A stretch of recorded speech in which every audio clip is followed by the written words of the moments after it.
9h18 sur le plateau de TV Finance et on va s'intéresser à présent aux devises et à leur cours. Et pour nous accompagner, Benoît Fernandez-Rioux, bonjour. Bonjour.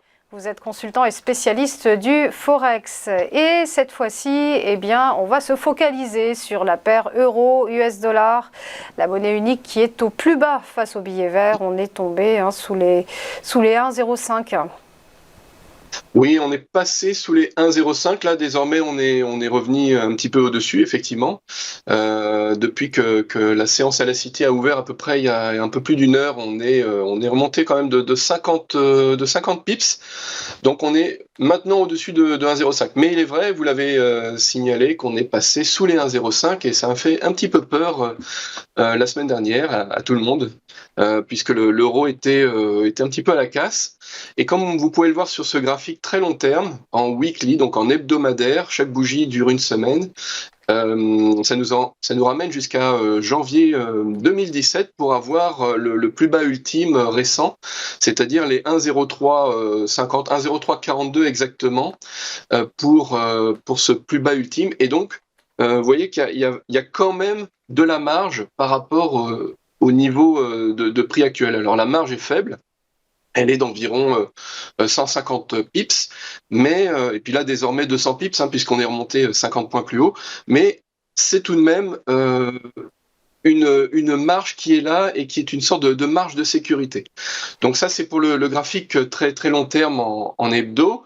Maintenant, si on passe effectivement au graphique toujours hebdo, mais en zoomant un petit peu plus sur l'état actuel, vous voyez, on a cassé un support qui était lié à la dernière figure significative de diamant qui a eu lieu effectivement à début 2020 en fait. C'était le début du Covid, donc en février.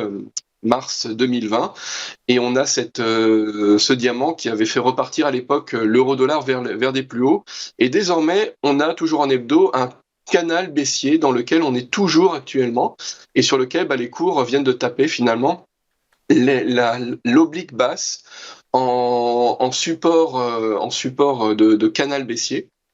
Et donc ça, c'est de signes finalement à nous faire rebondir vers des plus hauts. Alors pas forcément de manière très très très très marquée, mais la baisse en tout cas est désormais matérialisée et arrêtée par cette oblique basse. Et si on zoome après sur le troisième graphique, effectivement en daily, là désormais on a un petit canal baissier qui nous donne les bornes du terrain de jeu, disons à la semaine pour les swing traders, et que les day traders peuvent aussi prendre en compte pour leur prise de position. Et là vous voyez bien qu'on a désormais, depuis quelques petites séances, depuis trois séances en fait, une consolidation à l'horizontale après cette forte dernière baisse qui avait fait peur un petit peu à tout le monde. Alors que s'est-il passé ? Eh bien, jeudi dernier, sur les fondamentaux, on a eu le PIB trimestriel américain en chiffre préliminaire qui est tombé, et on s'attendait à en gros 1%, plus 1%, et finalement on a eu moins 1,4. Et ça, c'est de nature à avoir fait peur un petit peu au marché depuis 3 séances, et c'est pour cela que ça a stoppé net la chute de l'euro-dollar, puisque désormais, on s'attend à ce que la Réserve fédérale rehausse ses taux de manière un petit peu moins rapide par rapport à ce qu'elle avait anticipé sur ses dot plots.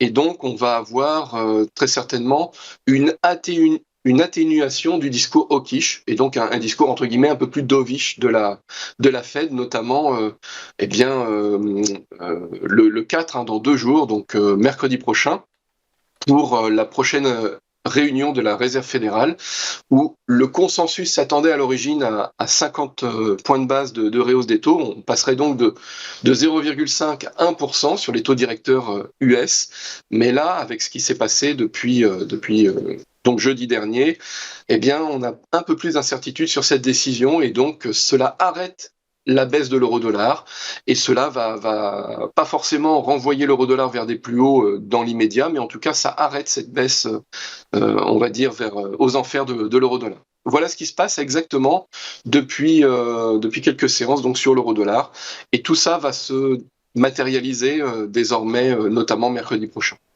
Et on suivra ça évidemment. Merci beaucoup Benoît Fernandez-Rioux pour votre analyse. Merci à vous.